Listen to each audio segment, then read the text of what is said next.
Hey, this is Aisha Wali, and I'm student in Rehan Teachers Training Institute, Batch 21, Level 1. So I'll come with another session, and my topic name is Growth Mindset and Their Challenges. Hey, how are you? Hey, how are you? Hey, I'm doing really well, thank you. How about you? How's everything going on your end? Okay, today, everything is going good. Today, my topic is how to create a growth mindset and embrace challenges. That's a great topic. There's so much depth in it, like how you view setbacks as learning opportunities or how you keep your curiosity alive. Is there a particular angle you want to explore, like practical steps or maybe mindset shifts?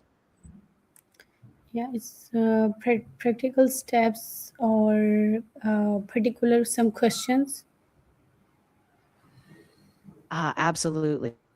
So I can give you some practical steps you can take, like reframing failure, setting small stretch goals, or practicing self-compassion. And I can also give you some guiding questions, like when was the time you overcame a tough situation? Or what skills do you feel you can still grow right now? Would you like me to list out a few of each? Okay, I want to ask question. What is the difference between a fixed mindset and a growth mindset in a real life situations? Ooh, that's a really solid question. It gets at the heart of how we see challenges. For example, in a fixed mindset, someone might believe they're just not good at math, so they avoid it. Whereas in a growth mindset, they'd see a tough math problem as a chance to learn, even if it takes more effort. So you could ask people to share a time they faced something hard and how they reacted. That really brings the difference to life. Yeah.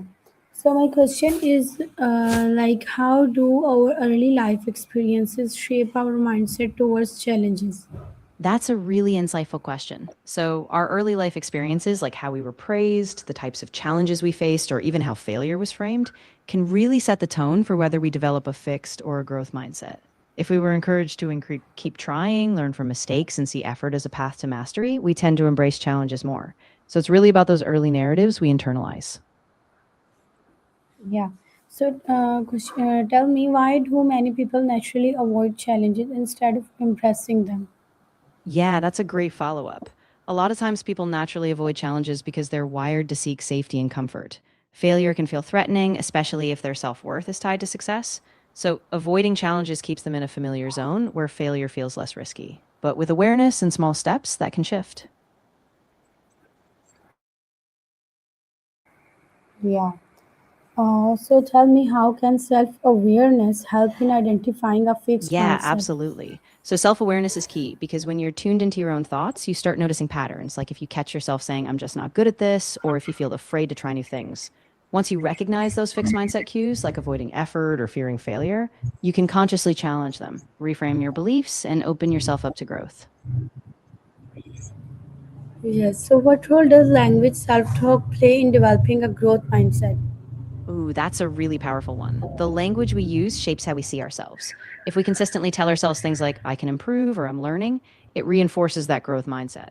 On the other hand, fixed language, like I'll never be good at this, keeps us stuck. So choosing growth oriented language really rewires our brain for possibility. Yeah. So how can failures be reframed as opportunities for learning and growth? That's a great point. It really comes down to mindset shifts. Instead of seeing failure as a dead end, you can reframe it as a data point, something that gives you insight into what went wrong, what you can adjust, and how you can improve. So each failure is actually a step forward, just disguised as a setback. Yeah. So what daily habits can gradually shift someone from a fixed mindset to a growth mindset? Yeah, daily habits are super important. Things like journaling about your challenges, setting small learning goals each day, and consciously celebrating effort, not just results, can really reinforce a growth mindset. Over time, these small practices shift how you perceive challenges. Yeah. So in what ways can surrounding yourself with the right people influence your mindset? Oh, it's huge. When you're around people who embrace challenges, who are curious, and who value growth, it creates this positive feedback loop. Their mindset can rub off on you, and you start believing, hey, if they can grow and learn, so can I. So that kind of community really lifts you up. So, what strategy can help maintain motivation when facing repeated setbacks? Yeah, a really effective strategy is to break big challenges down into smaller, manageable steps so you can celebrate small wins along the way. And also revisiting your why this goal matters to you, keeps that intrinsic motivation alive, even when it's tough. So, how can you train your mind to stay calm and solution focused during difficult situations?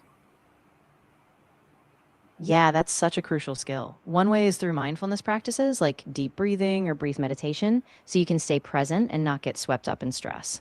And also practicing reframing, like asking, what's one small step I can take right now, keeps you solution focused, even when things feel overwhelming.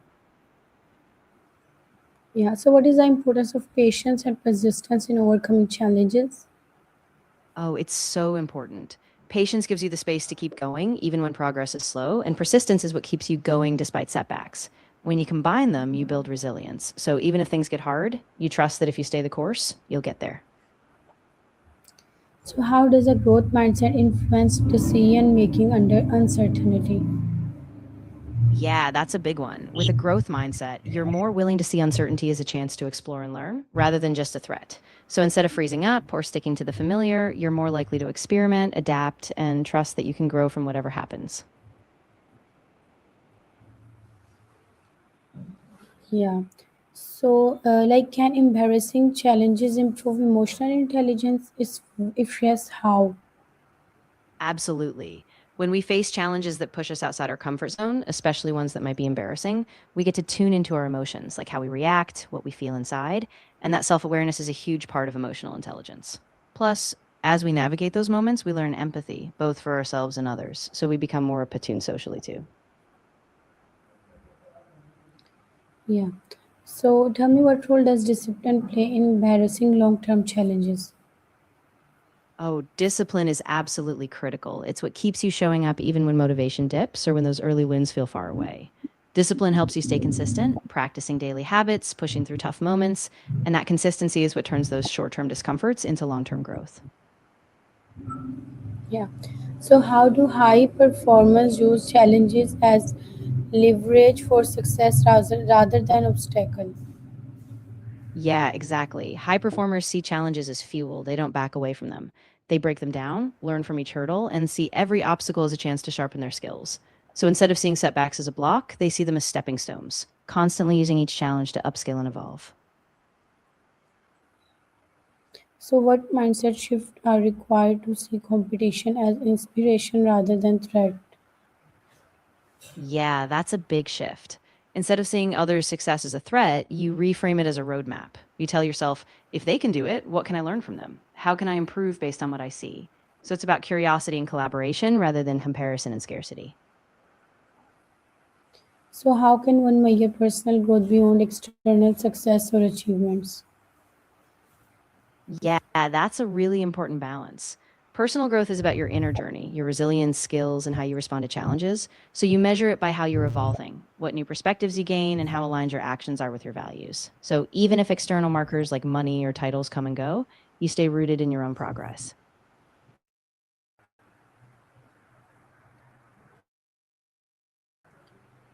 So, another question is, how does embarrassing uncertainty contribute to building a stronger growth mindset? Yeah. So when we sit with uncertainty and even those uncomfortable moments, like when we feel exposed or vulnerable, it pushes us to be curious instead of defensive.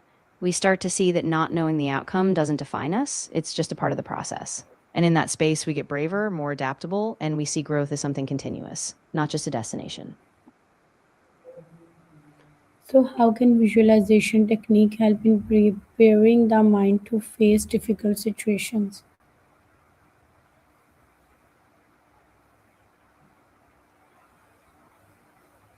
So, how can visualization techniques help in preparing the mind to face difficult situations? Yeah, Hey, no problem. yeah, tell me. Of course. So, visualization techniques basically let you mentally rehearse a tough situation before it happens. By imagining yourself staying calm, making good decisions, and seeing a positive outcome, you train your mind to respond with confidence in real life. So, it reduces anxiety and makes those challenges feel familiar when you actually face them. Yeah, so in what ways can discomfort be used as a signal for growth rather than avoidance? Yeah, that's a great point. Discomfort is kind of like an internal alarm. It's telling you, hey, something new is happening and you're on the edge of growth. So instead of pulling back, you can pause, reflect, and ask yourself, what is this discomfort teaching me? And by leaning into it, you expand your comfort zone and build resilience. Yeah. So, how can leaders cultivate a growth mindset culture within a team or organization? Yeah, that's such a powerful thing to do. It starts with leadership. So when leaders model curiosity, they embrace challenges, and they normalize learning from mistakes. And then you build in regular feedback, celebrate effort, not just results, and give everyone space to challenge themselves. Over time, that collective mindset really takes root.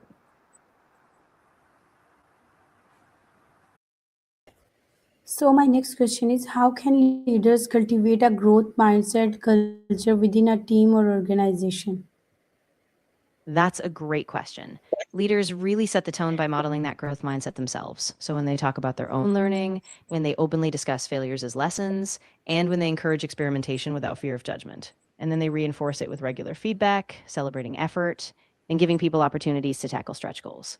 Over time, that creates a whole culture of growth. Okay, what role does identity, how you see yourself, play in accepting or resisting challenges? Yeah, identity is really powerful. If you see yourself as someone who's capable, adaptable, and a learner, then challenges feel like opportunities to confirm that identity.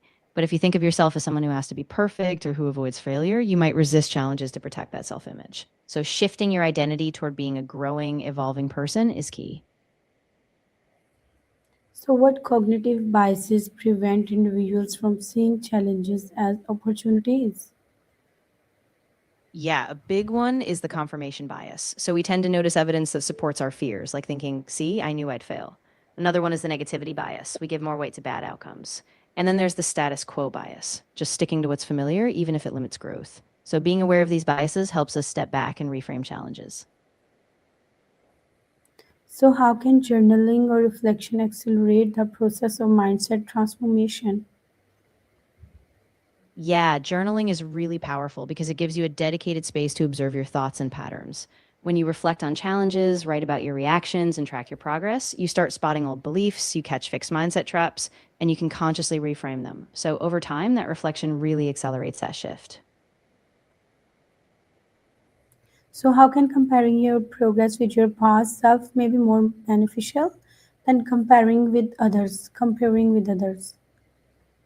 Yeah, that's a big shift. When you compare yourself to your past self, it's all about your own growth journey. So you see how far you've come, what you've improved, and you keep it centered on your values.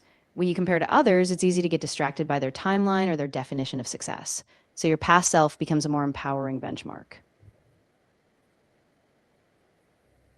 So, what systems or routines can ensure consistency in applying a growth mindset in everyday life? Yeah, having regular routines really helps. For example, you could set a daily reflection habit, like each morning or evening, noting a challenge you faced and what you learned. You can also schedule check ins, maybe weekly, to review progress and adjust goals. And having accountability partners or even small daily affirmations keeps that mindset at the forefront. Okay, thank you so much.